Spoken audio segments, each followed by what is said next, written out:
উত্তরবঙ্গের খুবই স্পেশাল একটা রেসিপি কিভাবে গরুর মাংস দিয়ে রসুন দিয়ে রান্না করে আজকে আপনাদের এই ভিডিওটায় দেখাবো। আসসালামু আলাইকুম, কেমন আছেন বন্ধুরা? আজকে আবারও ফিরে আসলাম খুবই স্পেশাল একটা ভিডিও নিয়ে। আর উত্তরবঙ্গে খুবই জনপ্রিয় এই রেসিপিটা। তো আজকে আমি বানাবো গোটা রসুন দিয়ে, আস্ত রসুন দিয়ে গরুর মাংস। তো আমি কিভাবে বানাই আর খেতে কিরকম লাগে আমার সাথেই থাকবেন, ফুল ভিডিওটা দেখবেন। আর ভালো লাগলে আমার চ্যানেলটা সাবস্ক্রাইব করবেন। আপনারা বাসায় বানিয়ে খেয়ে দেখবেন। তো চলুন আমি কিভাবে রান্না করি, ফুল ভিডিওটা দেখবেন। তো আমি নিয়ে নিয়েছি 1 কিলো গরুর মাংস। এখানে আমি দিয়ে দিব পেঁয়াজ কুচি, আমি পরিমাণ মতো পেঁয়াজ কুচি দিয়ে দিব, আর সাথে দিয়ে দিব কিছু কাঁচামরিচ। আমি এক এক করে এখন সব মশলা দিয়ে দিব। আমি দিয়ে দিলাম হলুদের গুঁড়া, পরিমাণ মতো মরিচের গুঁড়া, দিয়ে দিব জিরা পাউডার পরিমাণ মতো, আর দিয়ে দিব ধনিয়া পাউডার পরিমাণ মতো,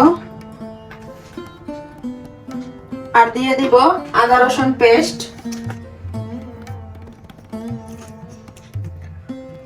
আমি পরিমাণ মতো আদা রসুন পেস্ট দিয়ে দিলাম। এখন দিব স্বাদ মতো লবণ। আর আপনাদের মাংসটা যদি চর্বিওয়ালা হয় তাহলে তেলের পরিমাণটা একটু কম দিবেন। আমার মাংস বেশি চর্বি নাই, তো আমি পরিমাণ মতো তেল দিয়ে দিব। আর দিয়ে দিব 2টা তেজপাতা, আর কিছু গরম মশলা, এলাচ, দারচিনি, গোলমরিচ, সবগুলো দিয়ে আমি ভালোভাবে মিশিয়ে নিব। আর মাংসটা যত ভালোভাবে মাখাবেন খেতে ততই ভালো লাগবে।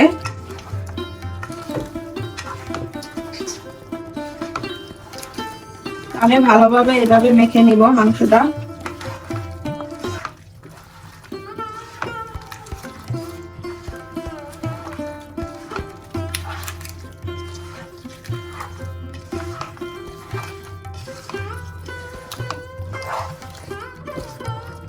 বন্ধুরা, মাংসটা ভালোভাবে মেখে নিছি।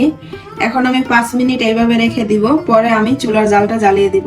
তো বন্ধুরা, ফিরে আসলাম 5 মিনিট পরে। আমি এখন চুলার জালটা জ্বালিয়ে দিব। তো চুলার জালটা আমি জ্বালিয়ে দিলাম। এখন 5 মিনিট এইভাবে জাল দিব, পরে আমি নাড়া দিব। ফিরে আসছি 5 মিনিট পরে। তো বন্ধুরা, ফিরে আসলাম 5 মিনিট পরে। তো আমি এখন মাংসটা নাড়া দিয়ে নিব। দেখেন অলরেডি মাংসের কালারটা চেঞ্জ হইতে আছে, আর কালারটা কিন্তু অসাধারণ আসছে বন্ধুরা।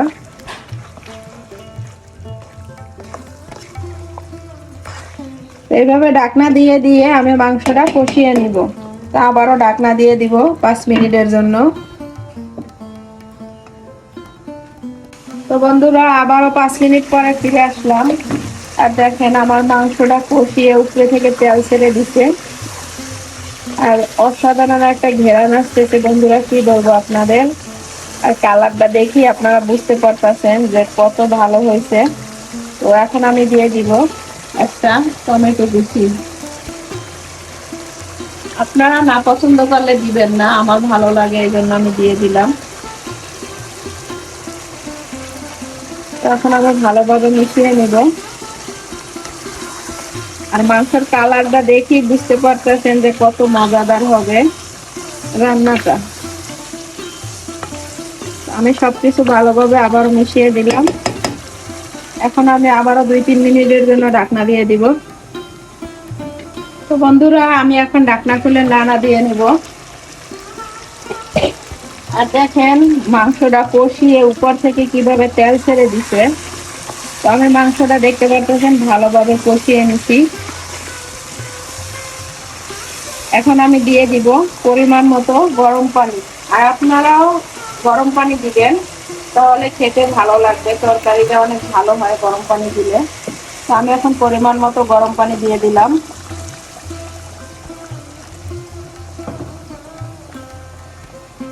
এখন আমি ঢাকনা দিয়ে জাল দিব যতক্ষণ না মাংসটা সেদ্ধ হয়।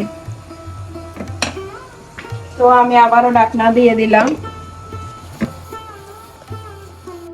তো বন্ধুরা, আমি মাংসটা রান্না করে নিছি ভালো করে। দেখেন এখন আমার মাংসটা প্রায় হয়ে আসছে। এখন আমি দিয়ে দিব আস্তা রসুন।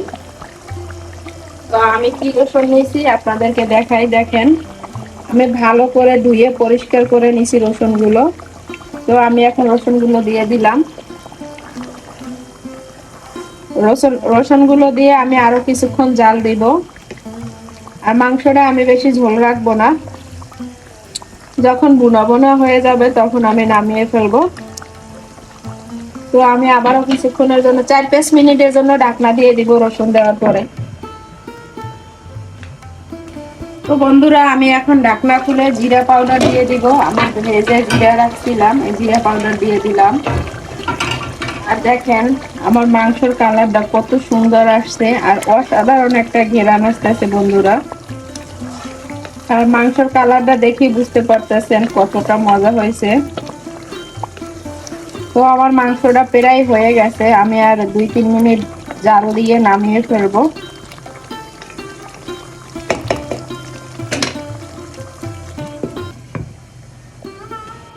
তো বন্ধুরা এখন ঢাকনা খুলে দেখাবো যে মাংসটা কত পারফেক্ট ভাবে রান্না হয়েছে, আর রসুন গুলা গোটা গোটা আছে দেখতে পাচ্ছেন। তো আমার রান্নাটা হয়ে গেছে, আমি চুলাটা বন্ধ করে দিলাম। আর এই মাংস রেসিপিটা আপনাদের কাছে কেমন লাগছে অবশ্যই জানাবেন। আর আপনারা বাসায় একবার ট্রাই করে দেখবেন, একবার খেলে আপনারা এর স্বাদটা ভুলতে পারবেন না। এই তরকারিটা এতই মজাদার, এই গোশটা এমন ভাবে রান্না করলে। তো আপনারা এইভাবে বাসায় বানিয়ে খেয়ে দেখবেন। Oh my God! Wow! Oh my!